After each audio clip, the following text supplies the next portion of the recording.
Magandang araw sa inyo lahat at magandang gabi, umaga, hapon sa inyo lahat. Pag-usapan naman po natin ang ekonomikong globalisasyon. Una, ano na nga ba ang ekonomikong globalisasyon? Ito ay parang lumalawak na koneksyon ng mga bansa sa kalakalan ng negosyo at palitan ng produkto, serbisyo at ideya. Halimbawa, tulad ng Pilipinas na umaangat ng bigas mula Thailand, o kaya maraming Pilipino ay nagtatrabaho abroad bilang OFW. Ngayon, pag-usapan natin naman ang mga positibo at negatibong epekto. Meron naman yan, di ba everyone? At ang positibong epekto naman nito ay, isa sa mga positibong epekto ay may mas maraming oportunidad sa trabaho. Halimbawa, dahil dito maraming Pilipino na nagtatrabaho sa PBO companies tulad ng call centers at mayroon ding pagkakataon na makapagtrabaho sa ibang bansa. Malaking tulong ito para sa mga pamilya nila at nakakadagdag din ng mga pera sa bansa pamamagitan ng remittances. Isa pa, mas magiging mura at accessible ang mga produkto dahil may kalakalan tayo sa ibang bansa. Nakakabili tayo ng gadgets, damit at pagkain na mga mas murang halaga tulad ng cellphones, damit, sapatos at iba pa mula sa China. Nakakatulong ito para mas gumaan ang maging praktikal ang mga pamumuhay ng Pilipino. At sa negatibong epekto naman, pero syempre may masamang ring epekto. At ang mga masamang epekto rin naman ay maaaring malugi ang maliliit na negosyo dito sa atin. Halimbawa, ang mga karinderya o maliit na tindahan na nasa kilid-kilid lang na nagtatry na mag-survive ay medyo mahihirapan sila. Halimbawa,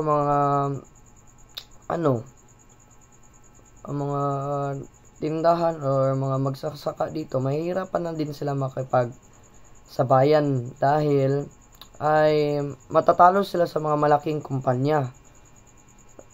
At sa pangalawa naman, naging sobrang dependent tayo sa ibang bansa.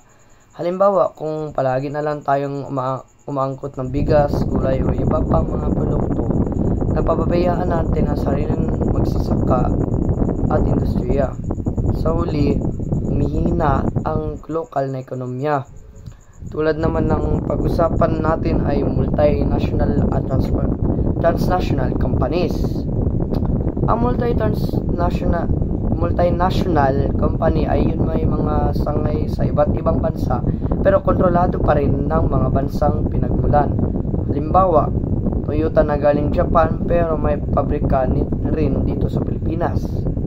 Samantala ng transnational company ay halos pantay-pantay ang operation sa iba't ibang bansa. Halimbawa, Unilever or ano ba yan, na gumagawa ng produkto depende sa pangangailangan ng bawat bansa.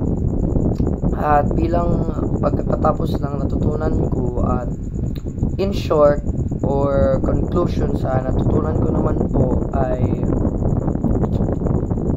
ang natutunan ko sa paksang ito ay mahalaga ang globalisasyon dahil nagbibigay ito ng mas murang opportunidad.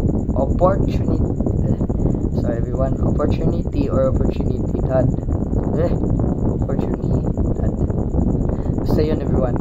Sa trabaho, negosyo at kalakalan. Pero kasabay nito, dapat rin natin suportahan ang mga maliit na business dito or industriya dahil kawawa naman din sila nag-try sila ng best nila na mag-survive, pero tayo naman nakadependent sa mga ibang countries na mga produkto. At yun din,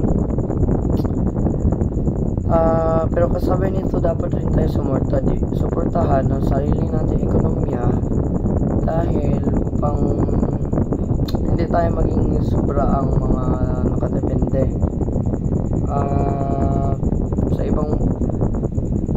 sa ibang bansa. Dahil dito ay hindi natin masuporta ng mga lokal natin. So yun everyone, I hope you have learned something sa topic na shinare ko, and I think that's all, and thank you again for listening, and I hope you learned a lesson or sa topic na binigay ko, and like and subscribe sa ito please, and thank you.